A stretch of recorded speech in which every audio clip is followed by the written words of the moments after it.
दोस्तों, एक ऐसा भी समय था जब हमारी पृथ्वी 19 साल का जीवों से भरी पड़ी थी। ये 20 साल का जीव बड़े ही भयानक और खतरनाक थे।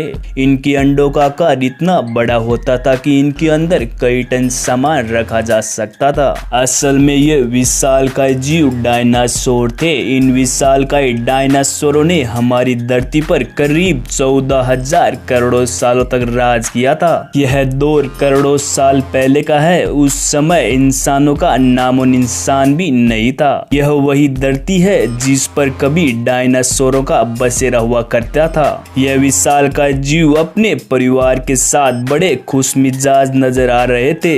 जंगल ही इनका युद्ध क्षेत्र था। यहीं पर लड़ाइयाँ लड़ते और आपस में मर मिटते। हर तरफ इनकी ही चीखें गूंजा करती थी। मगर कुदरत का खेल भी अजीब था। करोड़ों साल राज करने के बाद भी इन विशाल का डायनासोरों को धरती ने नहीं अपनाया था। आखिर वो कौन सी घटना थी जिसमें इन विशाल का डायनासोरों को धरती से ही तबाह कर दिया गया था? आखिर उस समय ऐसा क्या हुआ था, ये सोचकर आज की मानव सभ्यता भी कांप उठती है। डायनासोरों के उस भयानक घटना को करीब से जानने के लिए हमें करोड़ों साल समय पीछे जाना पड़ेगा। दोस्तों, समय था आज से करीब 6 करोड़ 50 लाख साल पहले। हर तरफ जंगल ही जंगल था और इस जंगल में मंगल कर रहा था ये विशाल का डायनासोर। मौसम भी बहुत शांत हुआ करता था। नदियां अपने उफानों से चलती थी। चारों तरफ हरियाली ही हरियाली थी। बस नहीं था वो केवल डर, क्योंकि ये विशाल का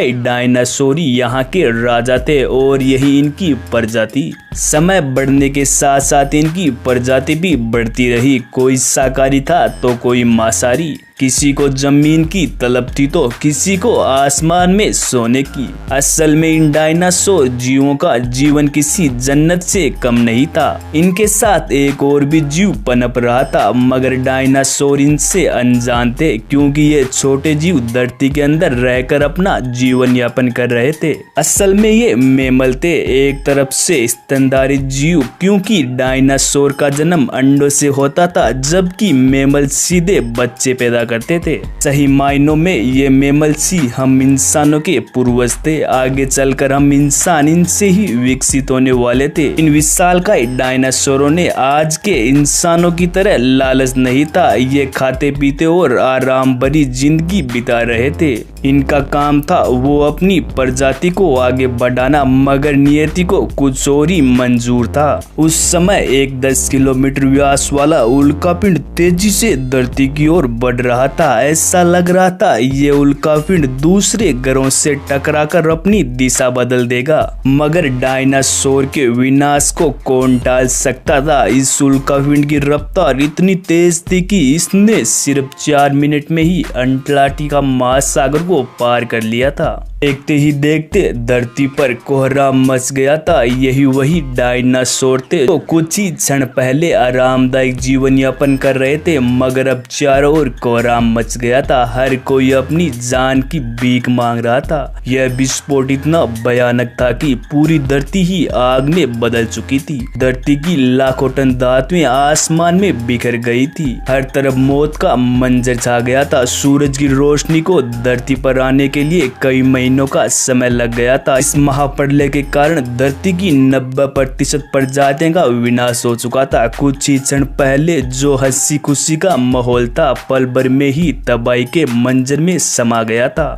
अब इनकी प्रजाति हमेशा के लिए खत्म हो चुकी थी, मगर धरती में जो छोटे जीव बिल बनाकर रहते थे उनके लिए यह उल्कापिंड वरदान साबित हुआ, क्योंकि अब उनका जीवन नियति ने ही चुना था। क्योंकि किसी ने तो किसी को इस धरती पर राज करना ही था। असल में इन मैमल्स की वजह से ही हम इंसान इस धरती पर पनपने के लिए सफल हुए थे।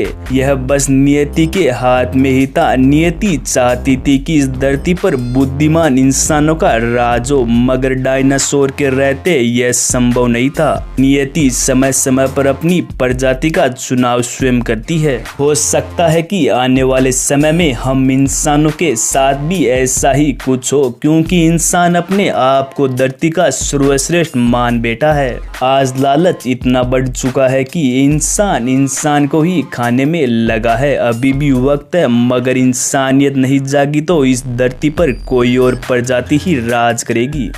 तो दोस्तों, ये था आज का हमारा वीडियो अच्छा लगा हो तो लाइक करें, शेयर करें और हमारे चैनल को सब्सक्राइब जरूर कर लें। साथ ही बेल आइकन को भी दबा दें। धन्यवाद।